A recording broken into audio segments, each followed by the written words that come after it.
आइए गणेश जी की कथा सुना रही हूँ। गणेश चौथ है और इस कथा को सुनने कहने से सभी मनोकामनाएं पूर्ण होती है। बोलिए गणेश जी की जय। एक समय भगवान विष्णु और माता पार्वती के विवाह की तैयारियां चल रही थी। उसमें सभी देवताओं को निमंत्रण किया गया, लेकिन विघ्नहर्ता गणेश जी को निमंत्रण नहीं भेजा गया। सभी देवता अपनी पत्नियों के साथ विवाह में आए, लेकिन गणेश जी उपस्थित नहीं थे। ऐसा देखकर देवताओं ने भगवान विष्णु से इसका कारण पूछा। उन्होंने कहा कि भगवान शिव और पार्वती को निमंत्रण भेजा है। गणेश अपने माता पिता के साथ आना चाहें तो आ सकते हैं।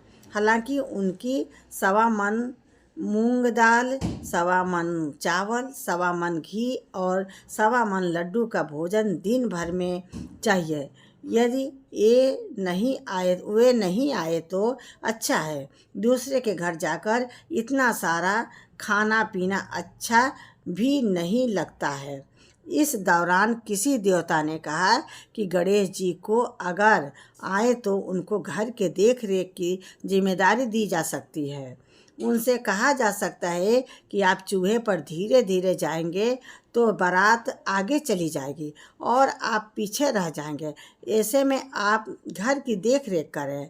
योजना के अनुसार विष्णु जी के निमंत्रण पर गणेश जी वहाँ उपस्थित हो गए। उनको घर के देख रेख की जिम्मेदारी दे दी गई।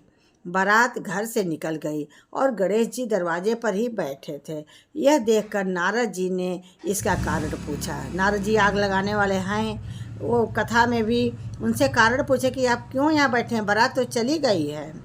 तो उन्होंने कहा कि विष्णु भगवान ने उनका अपमान किया है। तब नारद जी ने गणेश जी को एक सुझाव दिया। गणपति ने सुझाव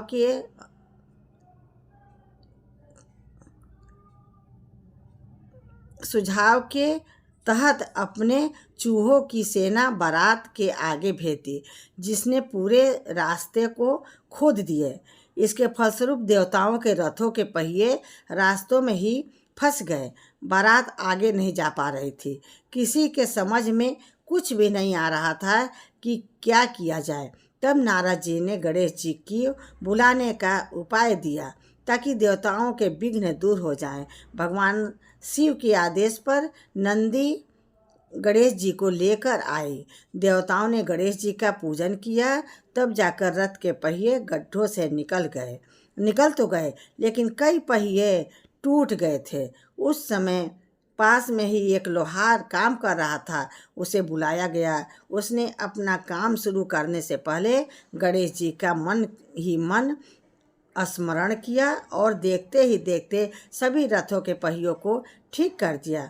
उसने देवताओं से कहा कि लगता है आप सभी ने शुभ कार्य प्रारंभ करने से पहले विघ्नहर्ता गणेश जी की पूजा नहीं की है, तभी ऐसा संकट आया है। आप सब गणेश जी का ध्यान कर आगे जाएं, आपके सारे काम हो जाएंगे।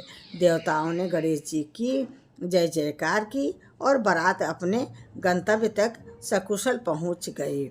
भगवान विष्णु और माता पार्वती का विवाह संपन्न हो गया। इसलिए गणेश जी की पूजा किसी यज्ञ प्रारंभ करने के पहले की जाती है। गणेश चौथ के दिन भी गणेश जी की कथा सुनी जाती है, गणेश जी की पूजा की जाती है, अर्घ्य दी जाती है और जो कहता सुनता है उसकी सभी मनोकामनाएं पूर्ण होता है। बोलो गणेश जी की जय।